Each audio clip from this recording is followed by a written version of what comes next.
In this tutorial, I'll show you how to reset the network settings on your Android phone. This can help fix common Wi-Fi, mobile data, and Bluetooth connection issues. It also removes all saved Wi-Fi networks, paired Bluetooth devices, and certain network preferences, giving you a fresh start. Before you begin, keep in mind that your phone will disconnect from any current Wi-Fi network, so make sure you're ready to continue. First, open the Settings app on your Android phone.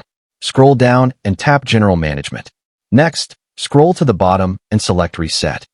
Once that's complete, go back and select Reset Mobile Network Settings.